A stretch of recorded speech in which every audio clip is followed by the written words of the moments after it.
Okay, last day, guys. This is the end of the book. My life, or what I told Louise after the 10th time she came to dinner. I may look like Daddy, but I have my mother's hands. Piano hands, Ma called them, sneaking a look at them any chance she got. A piano is a grand thing, I say, though ours is covered in dust now. Under the grime, it's dark brown, like my mother's eyes. I think about the piano and how above it hangs a mirror, and to either side of that mirror, shelves, where Ma and Daddy's wedding picture once stood, though Daddy has taken that down now. Whenever she could, Ma filled a bowl with apples, I tell Louise. I'm crazy about apples. And she filled a jar with wildflowers when she found them, and put them on that shelf above the piano. On the other shelf, Ma's book of poetry remains, and the invitation from Aunt Ellis, or what's left of it. Daddy and I tore it into strips to mark the poems we thought Ma liked best. We weren't always happy, I tell Louise, but we were happy enough until the accident. When I rode that train west, I went looking for something, but I didn't see anything wonderful. I didn't see anything better than what I already had. Home. I looked straight into Louise's face. Louise doesn't flinch. She looks straight back. I am the first one to back down. My hands don't look real pretty anymore, but they hardly hurt. They only ache a little, sometimes. I could play right now, maybe, if I could get the dust out of the piano, if I wanted to get the dust out of the piano, but I don't. I'm not ready yet. And what I like best about her is Louise doesn't say what I should do. She just nods. And I know she's heard everything I said, and some things I didn't say too. November 1935. November dust. The wheat is growing, even though dust blows in sometimes. I walk with Daddy around the farm and see that the pond is holding its own. It will keep Ma's apple trees alive, nourish her garden, help the grass around it grow. Enough to lie in and dream, if I feel like it, and stand in and wait for Mad Dog when he comes past once a week on his way from Amarillo, where he works for the radio. And as long as the dust doesn't crush the winter's wheat, we'll have something to show in the spring for all Daddy's hard work. Not a lot, but more than last year. November 1935. Thanksgiving list. Okay, so this one is about all the things that she's thankful for. Thanksgiving, that's when we think about the things we're thankful for. So there's going to be a bonus assignment in your classroom. It is not a must-do. It is for fun. But I want you to, as you're reading this, think about the things that you're thankful for and what you could put on your Thanksgiving list. That's the bonus assignment in your classroom. Okay. Prairie birds, the whistle of gophers, the wind blowing, the smell of grass and spicy earth. Friends like Mad Dog, the cattle down in the river, water washing over their hooves, the sky so big, so full of shifting clouds, the cloud shadows creeping over the fields, Daddy's smile, and his laugh, and his songs. Louise, food without dust. Daddy sing to Ma's piano, newly cleaned and tuned. The days when my hands don't hurt at all. The thank you note from Lucille in Moline, Kansas. The sound of rain.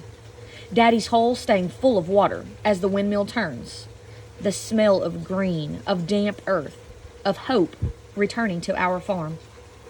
The poppies set to bloom on Ma and Franklin's grave. The morning with the whole day waiting, full of promise. The night of quiet, of no expectations, of rest. And the certainty of home, the one I live in, and the one that lives in me. November 1935. Music. I'm getting to know the music again, and it is getting to know me. We sniff each other's armpits, and inside each other's ears, and behind each other's necks. We are both confident, and a little sassy. And I know that all the time I was trying to get out of the dust, the fact is, what I am because of the dust. And what I am is good enough, even for me. November 1935.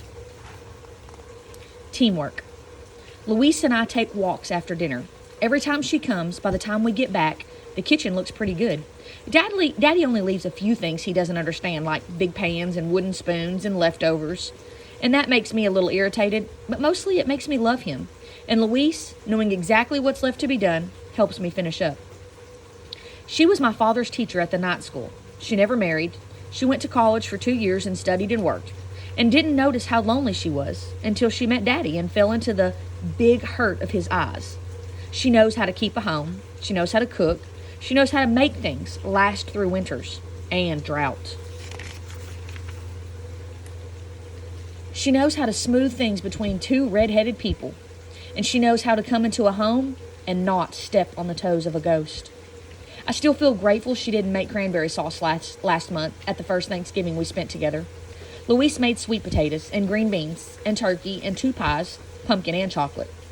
I was so full, my lids sighed shut, and Daddy walked with Louise instead of me out to Ma and Franklin's grave, where he let Ma know his intentions, and Ma's bones didn't object.